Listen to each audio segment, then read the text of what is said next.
ಯಾಂತ್ರಿಕತೆಯಿಂದ ತುಂಬಾ ಹೆಲ್ಪ್ ಆಗತೈತಿ. ಹೊಸ ಹೊಸ ತಂತ್ರಜ್ಞಾನಗಳು ಇರೋದ್ರಿಂದ ಈಗ ಫುಲ್ ವರ್ಲ್ಡ್ ಒಳಗ ಇಂಡಿಯಾದೊಳಗ ಬಾಗಲಕೋಟನ ಆಯ್ಕೆ ಮಾಡಿದ ನಮ್ ಬಾಗಲಕೋಟದಿಂದ ಅದಿನ ಅಂತ ಬಹಳ ಹೆಮ್ಮೆ ಆಗುತ್ತೆ.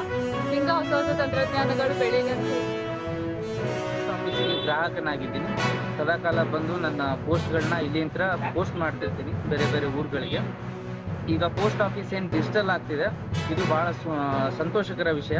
ಮತ್ತು ಈಗೇನು ಹೊಸ ವ್ಯವಸ್ಥೆಗಳನ್ನ ತಾವು ಅಳವಡಿಸ್ಕೊಳ್ತಿದ್ದಾರೆ. ರಿಯಲ್ ಟೈಮಲ್ಲಿ ಎಲ್ಲ ಮಾಹಿತಿಗಳನ್ನ ನಿಮ್ಮ ಮೊಬೈಲ್ನಲ್ಲಿ ಮತ್ತು ನಿಮ್ಮ ಬೆರಳ ಅಂಚಿನಲ್ಲಿ ತಂದುಕೊಡುವಂಥ ಒಂದು ಸಂದರ್ಭನ ಪೋಸ್ಟ್ ಆಫೀಸ್ ತಂದುಕೊಟ್ಟಿರೋದು ಭಾಳ ಹೆಮ್ಮೆಯ ವಿಷಯ. 100 ವರ್ಷದವರೆಗೂ ಯೋಗ ಮಾಡ್ಬೋದು. ಅದಕ್ಕೆ ಆಯಾ ಈಗ ಸೂರ್ಯ ನಮಸ್ಕಾರ ಅಂತ ಬರ್ತಿದೆ, ಅವು ಎಲ್ಲರಿಗೂ ಮಾಡಲಿಕ್ಕಾಗಲ್ಲ.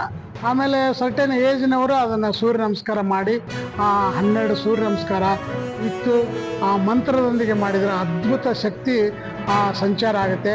ಆಮೇಲೆ ದೇಹ ಶುದ್ಧಿ ಆಗ್ತದೆ. ಮನಸ್ಸಿಗೆ ನಾವು 2 ದಿನದ್ದು ಕೊಟ್ಟರೆ ಕೆಡ್ತೈತೆ ಅನ್ನೋದು ಗೊತ್ತಿರಲಿಲ್ಲ. ಬಟ್ ಇವತ್ತು ಮನಸ್ಸಿನ ಯೋಗವನ್ನು ಕಲಿತಾಗ ಅನ್ಕೊಂಡೆ, ನಮಗೆ ದಿನ ಹೇಳಕ್ಕೆ ಯಾರು ಬಿಡವಲ್ರಪ್ಪ ಅಂತಂದರೆ ಮನಸ್ಸೇ ಬಿಡ್ತಿದ್ದಿಲ್ಲ.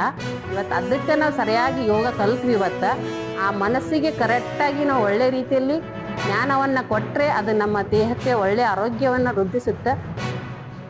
ಕೂಡ ವ್ಯಕ್ತಿ ಬಹಳ ಆರೋಗ್ಯವಂತನಾಗಿರಲಿಕ್ಕೆ ಬಹಳ ಅಗತ್ಯವಾಗಿರುವಂಥ ಒಂದು ಜ್ಞಾನ ಮತ್ತು ಯೋಗಾಸನದ ಒಂದು ತರಬೇತಿ ನಡೀತಾ ಇದೆ.